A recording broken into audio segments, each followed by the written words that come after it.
സ്വർലോകനാടന്റെ നിത്യനാടാം ലോകം എന്നു ഞാൻ കാണുമാ നിത്യത. ഹായൻ പ്രേമമേ ഹാമേ ലോകമേ, ഹായൻ പ്രേമമേ ഹാമേ ലോകമേ എന്നു ഞാൻ കാണുമാ നിത്യത,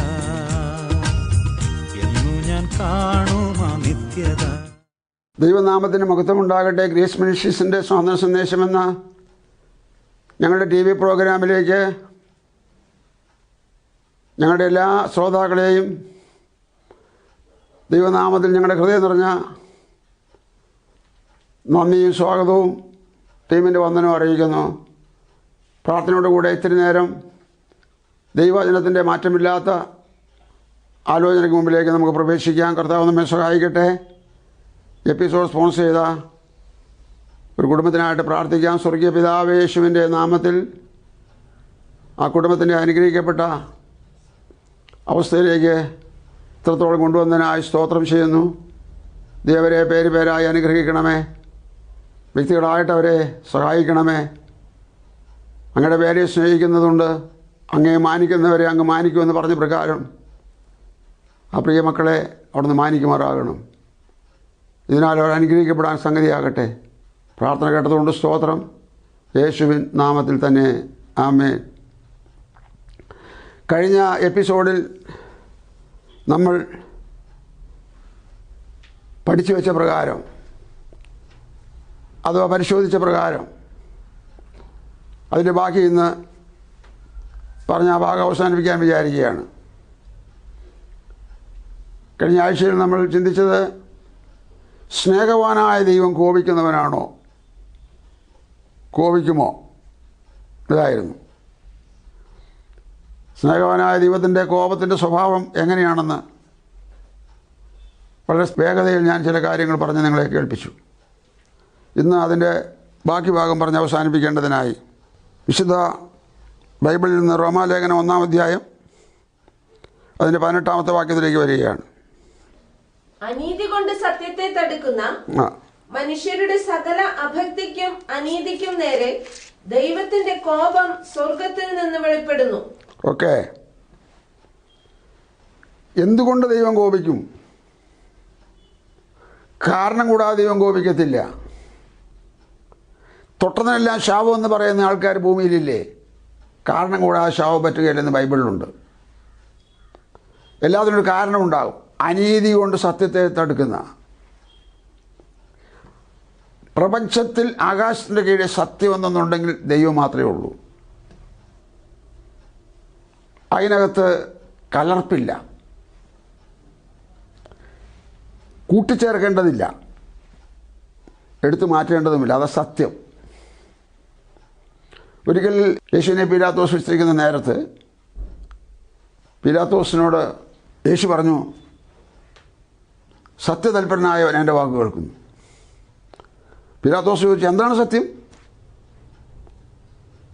ശരിയായ സത്യം എന്താണെന്ന് പരമാധികാരിയായിരിക്കുന്ന ഗവർണറായ പീലാത്തോസിന് അറിയത്തില്ല. ഇന്നും ഇത് തന്നെ സ്ഥിതി. പോകട്ടെ. സത്യത്തെ തടുക്കുന്ന മനുഷ്യൻ്റെ നേരെ ദൈവത്തിൻ്റെ കോപം ജ്വലിക്കും എന്ന് പറഞ്ഞാൽ അറിയണം, ദൈവത്തെയും ദൈവത്തിൻ്റെ വഴികളെയും അതോ വചനത്തെയും തടസ്സപ്പെടുത്തുന്നതിന് സത്യവിരുദ്ധമായ കാര്യമാണ്. സത്യവിരുദ്ധമായ കാര്യത്തിൻ്റെ നേരെ ദൈവത്തിൻ്റെ കോപം വരാതിരിക്കാൻ വേറൊരു ട്രീറ്റ്മെൻറ്റ് ദൈവത്തിനില്ല. അത് നാം അറിഞ്ഞ് തെളിവായി ഉദാഹരണമായി ദൈവത്തിൻ്റെ കോപത്തെക്കുറിച്ച് യോഹന്നാൻ എഴുതിയ സുവിശേഷം 2-ാം അധ്യായം 14 മുതൽ 17 വരെയുള്ള വാക്യങ്ങൾ നമ്മൾ വായിക്കുമ്പോൾ അത് അവിടെ വായിക്കുന്നത് ഇങ്ങനെയാണ്. യേശു ദൈവാലയത്തിൽ വന്ന സംഭവമാണ്. അനേകരും ദേവാലയം എന്ന് പറയും. അത് ബൈബിളിലില്ലാത്ത വാക്കാണ്. ഞാനിപ്പോൾ അത് പറയാൻ സമയമെടുക്കുന്നില്ല. യേശു ദൈവാലയത്തിൽ വന്ന സമയത്ത് അവിടെ കണ്ട കാര്യത്തോടുള്ള യേശുവിൻ്റെ പ്രതികരണം നോക്കാം. ദൈവാലയത്തിൽ കാള, ആട്, പ്രാവ് എന്നിവയെ വിൽക്കുന്നവരെയും അവിടെ ഇരിക്കുന്ന പൊൻവാണിഭക്കാരെയും കണ്ടിട്ട് കയറുകൊണ്ടൊരു ചമ്മട്ടി ഉണ്ടാക്കി ആടുമാടുകളോടുകൂടെ എല്ലാവരെയും ദൈവാലയത്തിൽ നിന്ന് പുറത്താക്കി. പൊൻവാണിഭക്കാരുടെ നാണ്യം തൂക്കിക്കളഞ്ഞ് മേശകളെ മറിച്ചിട്ടു. പ്രാവുകളെ വിൽക്കുന്നവരോട്, ഇത് ഇവിടെ നിന്ന് കൊണ്ടുപോകുവിൻ, എന്റെ പിതാവിന്റെ ആലയത്തെ വാണിഭശാല ആക്കരുത് എന്ന് പറഞ്ഞു. അപ്പോൾ അവന്റെ ശിഷ്യന്മാർ, നിന്റെ ആലയത്തെ കുറിച്ചുള്ള എരിവ് എന്നെ തിന്നുകളയുന്നു എന്ന് എഴുതിയിരിക്കുന്നത് ഓർത്തു. മതി. അവിടെ വലിയൊരാലയമാണ്. ആലയത്തിൻ്റെ പരിസരത്ത് ബോർഡുകളുണ്ട്. അത് ആരാധനാലയം, ഇന്ന സമയം വരെ ഇന്ന സമയം വരെ ഇന്ന പ്രോഗ്രാം, അങ്ങനെ ഓരോ സമയത്തും ദിവസങ്ങളിലും പ്രോഗ്രാമിൻ്റെ ഒരു ചാർട്ട് ബോർഡിൽ കാണും. ആകമാനം ആലയത്തിനൊരു പേരുമുണ്ട്, ആരാധനാലയം. യേശു നോക്കിയപ്പോൾ ഇവിടെ കയറാമെന്ന് വിചാരിച്ചു. ചെന്നപ്പോഴാണ് അറിയുന്നത് അകത്ത് കച്ചവടമാണെന്ന്. പേര് ആരാധനാലയമാണ്, അകത്ത് ബിസിനസ്സാണ്. ഇത് ദൃക്സാക്ഷിപൂർണമായിട്ട് തൻ്റെ ശിഷ്യനായിരുന്ന യോഹന്നാൻ അപ്പോസ്തലൻ എഴുതി വെച്ചപ്പോൾ ഇത് വായിക്കുമ്പോൾ നെറ്റി പിടിച്ചിട്ട് കാര്യമുണ്ടോ? സംഭവിച്ച കാര്യങ്ങളുടെ യാഥാർത്ഥ്യമല്ലേ എഴുതി വെച്ചത്?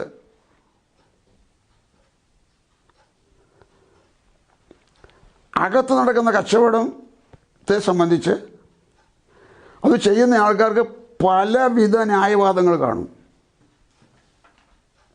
ഇന്നും അങ്ങനെയൊക്കെ അല്ലേ?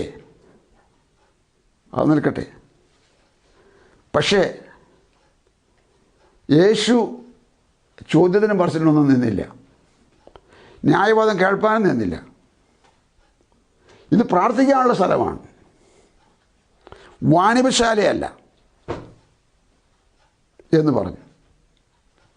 പറഞ്ഞ് കയറുകൊണ്ട് ചമ്മട്ടി ഉണ്ടാക്കി ഇതിനെ അടിച്ച് പുറത്താക്കി. രോഷം, കോപം അഥവാ അമർഷം, അങ്ങനെ എന്തെല്ലാം കാര്യങ്ങൾ പേരിടാം. നമുക്ക് ആ ഭാഗം ദൈവം കോപിക്കുമോ എന്നുള്ള വാക്കിൽ യേശു ദൈവമാണെന്ന് ഞാനിപ്പോൾ തെളിയിക്കാൻ പോകുന്നില്ല. ദൈവത്തെ ദൈവമാണെന്ന് തെളിയിക്കേണ്ട കാര്യമില്ലല്ലോ. അല്പകാലത്തേക്ക് മറ്റൊരു മനുഷ്യ ശരീരത്തോടെ ലോകത്ത് വന്നു എന്നേ ഉള്ളൂ. അപ്പോൾ അതുകൊണ്ട് ആ കോപം അവിടെ വെളിപ്പെട്ടപ്പോൾ മുഖദാക്ഷിണ്യമില്ല, സഹതാപമില്ല, അനുകമ്പയില്ല, കരുണയില്ല, ദയയില്ല, മനസ്സലിവില്ല. അവൻ്റെ കോപം. ആലയത്തിനകത്ത് ബിസിനസ്, കച്ചവടം നടക്കുന്നു. എഴുതി വെച്ചത് പ്രാർത്ഥനാലയം അല്ല ആരാധനാലയം. അകത്ത് കച്ചവടം. ഒറ്റ വാക്കിൽ പറഞ്ഞാൽ അശുദ്ധിക്കും അനീതിക്കും എതിരെ ദൈവം എല്ലാ കാലത്തും മൗനമായി വിധിക്കുകയില്ല. ചില തെളിവുകൾ ബൈബിളിൽ നിന്ന് ചൂണ്ടിക്കാണിച്ചുകൊണ്ട് ഈ എപ്പിസോഡ് ഒന്ന് അവസാനിപ്പിക്കാം. സ്തോത്രം. ഇപ്രകാരമുള്ള ചതിവിൻ്റെ പിടിയിൽ നിന്ന്, വശീകരണത്തിൻ്റെ ഭാഗത്തു നിന്ന്, മാനസിക വഞ്ചനയുടെ അവസ്ഥാവിശേഷത്തിൽ നിന്ന് പുറത്തു വരുവാൻ ഈ തിരുവെഴുത്ത് കേൾക്കുന്നത് നിങ്ങൾക്ക് സഹായകരമായി തീരട്ടെ. ദൈവത്തിന് സ്തോത്രം. യെശയ്യാ പ്രവചനം 61-ാം അധ്യായം 2-ാം വാക്യം. യഹോവയുടെ പ്രസാദ വർഷവും നമ്മുടെ ദൈവത്തിന്റെ പ്രതികാര ദിവസവും പ്രസിദ്ധമാക്കുവാനും ദുഃഖിതന്മാരെയൊക്കെയും ആശ്വസിപ്പിപ്പാനും. പ്രസിദ്ധമാക്കുവാൻ എന്താണ് പ്രസിദ്ധമാക്കാനോട് പറഞ്ഞത്? പ്രസാദ വർഷം, പ്രതികാര ദിവസം. കഴിഞ്ഞ എപ്പിസോഡിൽ പറഞ്ഞു വെച്ചതുപോലെ പ്രസാദ വർഷം എന്ന് പറയുന്ന ഒരു നീണ്ട കാലഘട്ടം യേശുവിൻ്റെ ക്രൂശുമരണം മുതൽ സഭ എടുക്കപ്പെടുന്ന നാൾ വരെ ഉണ്ട്. അതാണ് പ്രസാദ വർഷം. പ്രതികാര ദിവസം, അത് കഴിഞ്ഞാൽ പ്രതികാര ദിവസം. ആ കാലഘട്ടത്തെക്കുറിച്ച് യേശുവിൻ്റെ ജനനവും ശുശ്രൂഷയും അതിൻ്റെ തനതായ ഭാഗങ്ങളും രേഖപ്പെടുത്തിയതാണ് ഈ 61-ാം അധ്യായം. അതിൻ്റെ പ്രധാന ഭാഗമാണ് വായിച്ചത് 2-ാം വാക്യത്തിൽ. യഹോവയുടെ പ്രസാദ വർഷവും ദൈവത്തിൻ്റെ പ്രതികാര ദിവസവും. ലൂക്കോസ് എഴുതിയ സുവിശേഷം 21-ാം അധ്യായം 22-ാം വാക്യം. എഴുതിയിരിക്കുന്നതെല്ലാം നിവൃത്തിയാകേണ്ടതിന് ആ നാളുകൾ പ്രതികാരകാലം ആകുന്നു. എഴുതിയിരിക്കുന്നതൊക്കെ നിവൃത്തിയാകും. യേശു പറഞ്ഞതാണ് ത്രൂ ആയിട്ട്. പ്രതികാര ദിവസം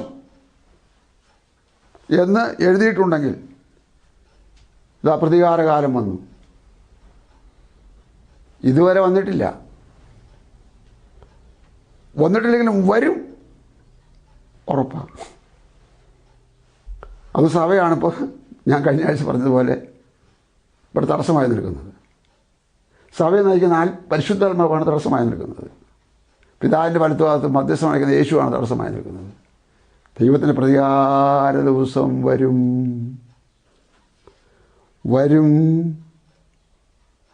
ദൂരത്തു നിന്ന് ഇതര ജാതി മതസ്ഥരെ ദൈവം കൊണ്ടുവരും. ഇതര യുദ്ധായുധങ്ങളെല്ലാമായിട്ട് വരുമ്പോൾ ആ വരുന്ന കാലത്തെക്കുറിച്ച് യെശയ്യാവ് പറഞ്ഞ ഒരു കാര്യവും ലൂക്കോസ് സുവിശേഷം എഴുതിയപ്പോൾ ഒരു കാര്യവും ആണ് ഇവിടെ രണ്ട് കാര്യങ്ങൾ വായിച്ച് ഇപ്പോൾ നമ്മൾ കേട്ടത്. പ്രതികാര കാലം വരും. പൗലോസ് ഇതിനെപ്പറ്റി എന്താ പറയുന്നതെന്ന് ഒന്ന് നോക്കാം. 1 തെസ്സലോനിക്ക ലേഖനം 1-ാം അധ്യായത്തിൻ്റെ 10-ാമത്തെ വാക്യം നോക്കാം. 1 തെസ്സലോനിക്ക ലേഖനം 1-ാം അധ്യായം 10-ാം വാക്യം. ജീവനുള്ള സത്യദൈവത്തെ സേവിപ്പാനും അവൻ മരിച്ചവരുടെ ഇടയിൽ നിന്ന് ഉയർപ്പിച്ച തന്റെ പുത്രനും വരുവാനുള്ള കോപത്തിൽ നിന്ന് നമ്മെ വിടുവിക്കുന്നവനുമായ. എന്തിനാ വരുവാനുള്ള കോപത്തിൽ നിന്ന് വിടുവിക്കുന്നത്? ആദ്യം വായിച്ച ഭാഗം ഒരാവർത്തി കൂടെ. ജീവനുള്ള സത്യദൈവത്തെ സേവിപ്പാനാ വിടുവിച്ചത്. പഴയതുപോലെ വീണ്ടും തുടരാനല്ല. ജീവനുള്ള സത്യദൈവത്തെ സേവിപ്പാൻ. അടുത്തത് അവൻ മരിച്ചവരുടെ ഇടയിൽ നിന്ന് ഉയർപ്പിച്ച തന്റെ പുത്രനും വരുവാനുള്ള കോപത്തിൽ നിന്ന് നമ്മെ വിടുവിക്കുന്നവനുമായ യേശുവാണ് വിടുവിക്കുന്നവൻ. യേശു വിടുവിച്ചാലേ ഉള്ളൂ. യേശു വിടുവിക്കുവാൻ നമ്മൾ പ്രത്യേക ഒന്നും ചെയ്യണ്ട, ഒരു മുടക്കും വേണ്ട. പിന്നെ ഞാൻ പാപിയായിരുന്നു സമ്മതിക്കണം. ഞാൻ നിമിത്തം ചെയ്ത പാപത്തിൻ്റെ ഫലമല്ല ഭാവിയായത്, മറിച്ച് പഴയ വല്യപ്പച്ചനായ ആദാം എന്ന് പറയുന്ന ആദ്യ മനുഷ്യൻ ചെയ്ത പാപത്തിൻ്റെ ഫലമായി ട്രഡീഷൻ, ആ പാരമ്പര്യം വഴി, ആ DNA വഴി വന്നു ചേർന്ന ആ ബ്ലഡിൽ കൂടെ ഉണ്ടായ ഉൽപ്പാദനമായ മനുഷ്യർ സകലരും പാപികളാണെന്ന് വിശുദ്ധിയിൽ അതിഭയങ്കരനായ ദൈവമായ കർത്താവ് പ്രഖ്യാപിച്ചു. അങ്ങനെ പാപിയായിരിക്കുന്ന ഞാൻ പാപത്തിന് പരിഹാരം വരുത്താൻ ദൈവം തന്നെ വന്ന് മനുഷ്യരോടുകൂടെ സഞ്ചരിച്ച് ഇണങ്ങി ദൈവരാജ്യം പഠിപ്പിച്ച്, ആത്മരക്ഷ പഠിപ്പിച്ച്, സമാധാനം പഠിപ്പിച്ച്, വിശുദ്ധ ജീവിതം പഠിപ്പിച്ച്, പാപത്തിന് പ്രായശ്ചിത്ത യാഗമായ ക്രൂശിൽ മരിച്ച 3-ാം നാൾ ഉയർത്തെഴുന്നേറ്റ് 40 നാൾ സ്വർഗ്ഗാരോഹണം ചെയ്ത ആ യേശുവിൽ വിശ്വസിച്ച് ആശ്രയിച്ചാൽ മതി. പ്രോപ്പർട്ടി ഒന്നും അവിടേക്ക് ആവശ്യമില്ല. നമ്മുടെ പണവും പ്രതാപവും ധനവും സൗകര്യങ്ങളൊന്നും അവിടെ ചോദിക്കുന്നില്ല. അതിനുവേണ്ടി വന്നതല്ല അവിടുന്ന് വന്നത് എന്നെ തേടി വന്നതാണ്. എന്നെ തേടി. എന്നെ കൊടുക്കുന്നില്ലെങ്കിൽ എൻ്റേതൊന്നും അവിടത്തേക്ക് വേണ്ട. ഒരു നല്ല യൗവനക്കാരൻ ഒരു പെൺകുട്ടിയെ ഇഷ്ടപ്പെട്ട് കല്യാണം കഴിച്ചു കൊണ്ടുവന്നാൽ അവനുള്ള സ്വത്തും ധനവും മുതലും ഒക്കെ അവൾക്ക് കൊടുക്കാം. ഇവൻ അവൻ്റെ വഴിക്ക് സ്വന്തമായിട്ട് പഴയതുപോലെ ജീവിക്കും. ഒരിക്കലും ആ വധു അത് അംഗീകരിക്കുകയില്ല.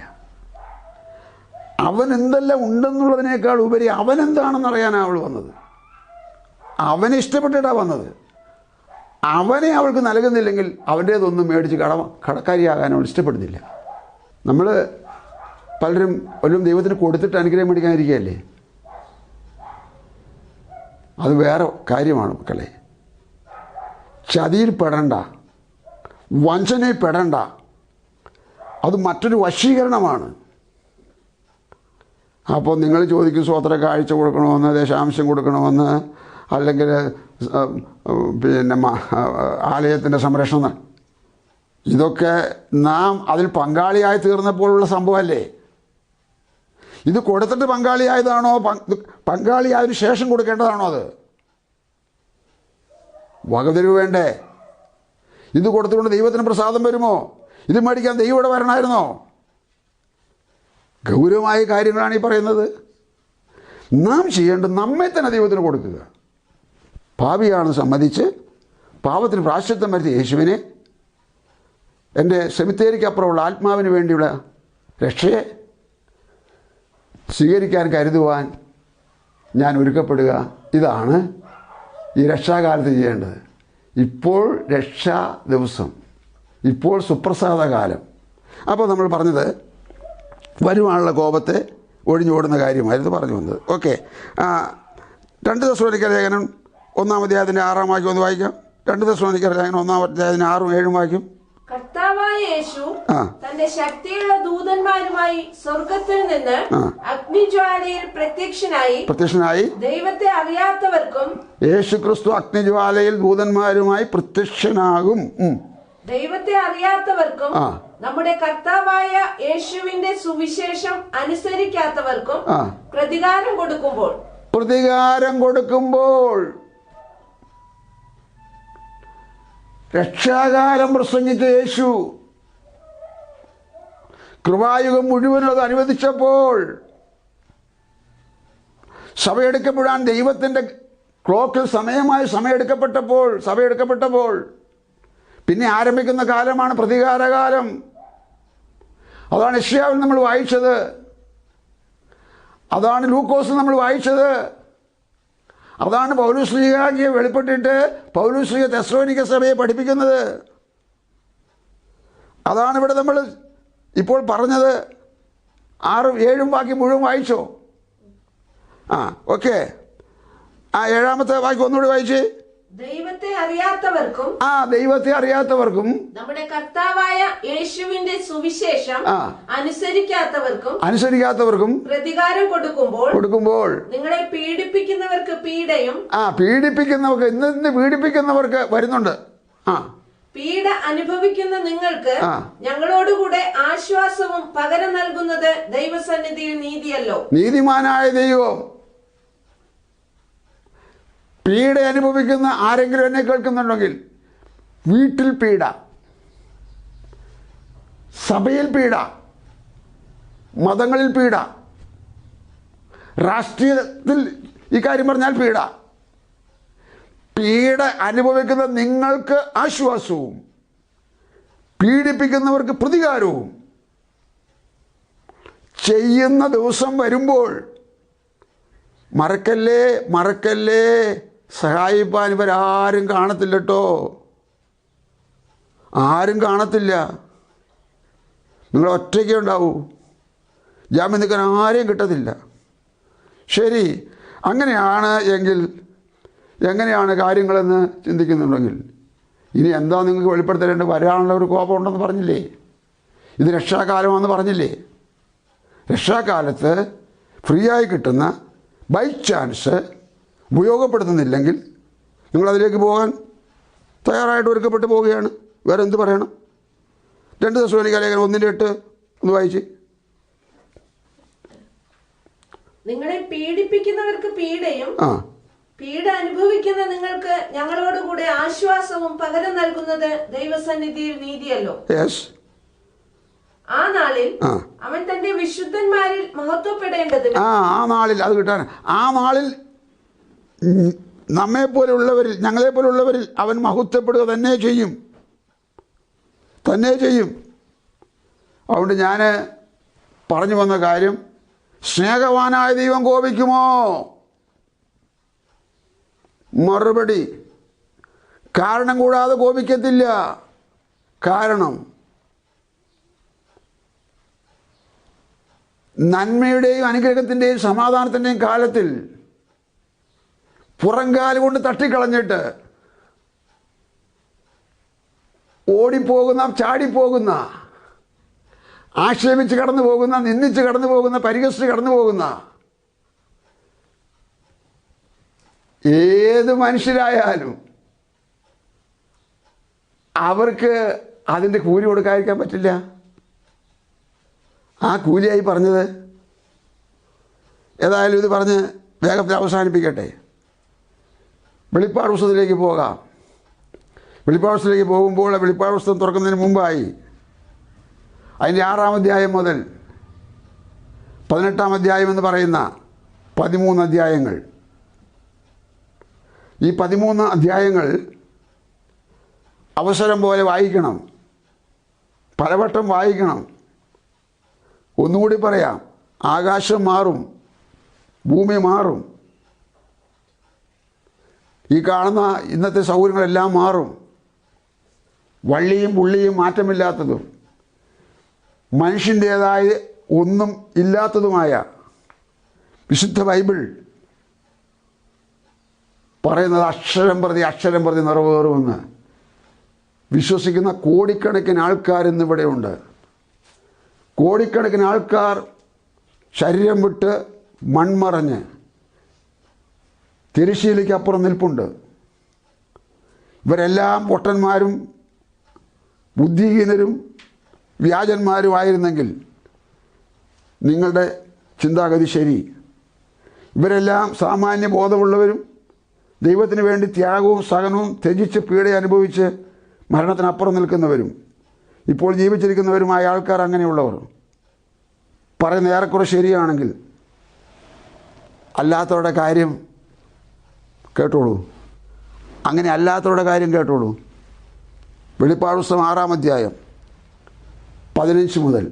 ഭൂമിയിലെ രാജാക്കന്മാരും മഹത്തുക്കളും സഹസ്രാധിപന്മാരും ധനവാന്മാരും ബലവാന്മാരും സകല ദാസനും സ്വതന്ത്രനും ഗുഹകളിലും മലപ്പാറകളിലും ഒളിച്ചുകൊണ്ട് മലകളോടും പാറകളോടും ഞങ്ങളുടെ മേൽ വീഴുവിൻ. സിംഹാസനത്തിൽ ഇരിക്കുന്നവന്റെ മുഖം കാണാതെ വണ്ണവും കുഞ്ഞാടിന്റെ കോപം തട്ടാതെ വണ്ണവും ഞങ്ങളെ മറപ്പിൻ. അവരുടെ മഹാകോപ ദിവസം വന്നു, ആർക്ക് നിൽപ്പാൻ കഴിയും എന്ന് പറഞ്ഞു. ഓക്കെ, എനിക്ക് ആ ഭാഗത്തെ വിശദീകരിക്കാൻ ഒത്തിരി ആവേശം ഇഷ്ടമുണ്ടെങ്കിലും സമയപരിധി അനുവദിക്കുന്നില്ലാത്തത് കൊണ്ടും ഇതിനു മുമ്പ് ഞാൻ ഈ കാര്യം പറഞ്ഞിട്ടുള്ളത് കൊണ്ടും സ്നേഹവാനായ ദൈവം കോപിക്കുമോ എന്ന വിഷയത്തെ തൊട്ട് അവസാനിപ്പിക്കുന്ന സമയത്ത് ഈ ഭൂമിയിലെ സ്ഥിതിയെ സംബന്ധിച്ച് എഴുതപ്പെട്ടിരിക്കുന്ന കാര്യം ചൂണ്ടിക്കാണിക്കുന്നതേ ഉള്ളൂ. അവിടെ വായിച്ചത് രാജാക്കന്മാർ, മഹത്തുക്കൾ, സഹസ്രാധിപന്മാർ, ധനവാന്മാർ, ബലവാന്മാർ, ദാസന്മാർ, സ്വതന്ത്രന്മാർ, 7 വകുപ്പ് ആൾക്കാരെ എടുത്തു കാണിച്ചുകൊണ്ട്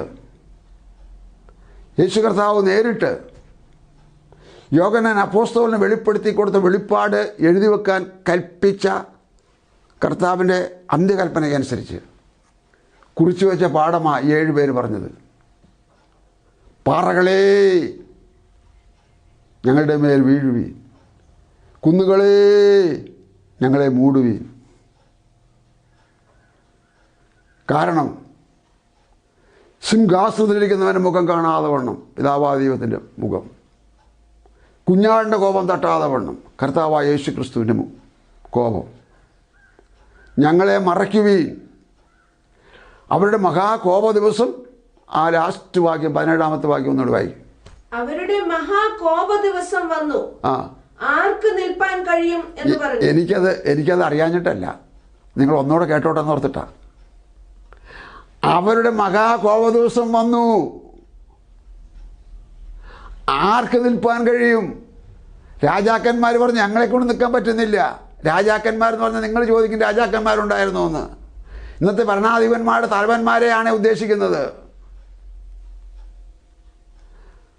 പ്രഭുക്കന്മാർ പറഞ്ഞു ഞങ്ങൾക്ക് നിൽപ്പാൻ കഴിയത്തില്ല. സഹസ്രാധിപന്മാർ പറഞ്ഞു ഞങ്ങൾക്ക് നിൽക്കാൻ കഴിയത്തില്ല.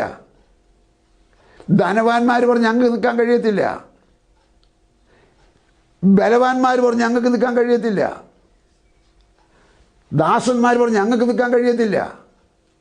സ്വതന്ത്രന്മാർ പറഞ്ഞു ഞങ്ങൾക്ക് നിൽക്കാൻ കഴിയത്തില്ല. എവിടെ പണച്ചാക്കൊക്കെ എന്തിയെ? അധികാര സീമയുടെ ആ അത്യുച്ച കോടിയിലായിരുന്ന അധികാരമൊക്കെ എന്തിയെ? എല്ലാം വേണമെന്നേ, എല്ലാം വേണം. പക്ഷെ ദൈവത്തെ തള്ളിയിട്ടുള്ള ഒരു കാര്യത്തിനും ശാശ്വതമായ നിലനിൽപ്പില്ല. ഇതൊക്കെ വെള്ളത്തിലെ നീർക്കുമിളയാണെന്ന് ഓർത്തുകൊള്ളുക. നീർക്കുമിളയ്ക്ക് ആയുസ്സില്ലാത്തതുപോലെ ഈ ഭരണത്തിനും ഭരണാധിപന്മാർക്കും ഈ ലോകരാജ്യങ്ങൾക്കും ഈ ധനത്തിനും സമ്പത്തിനും ഈ ബലത്തിനും ഡബിൾ ആരോഗ്യമാണെന്ന് അഭിനയിക്കുന്നതിനും നിലനിൽപ്പില്ല.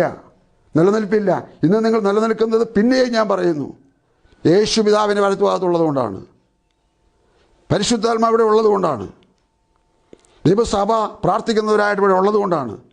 ഈ 3 ചാൻസ് ഒറ്റ ട്രിപ്പിന് നിമിഷം വെച്ച് മാറും.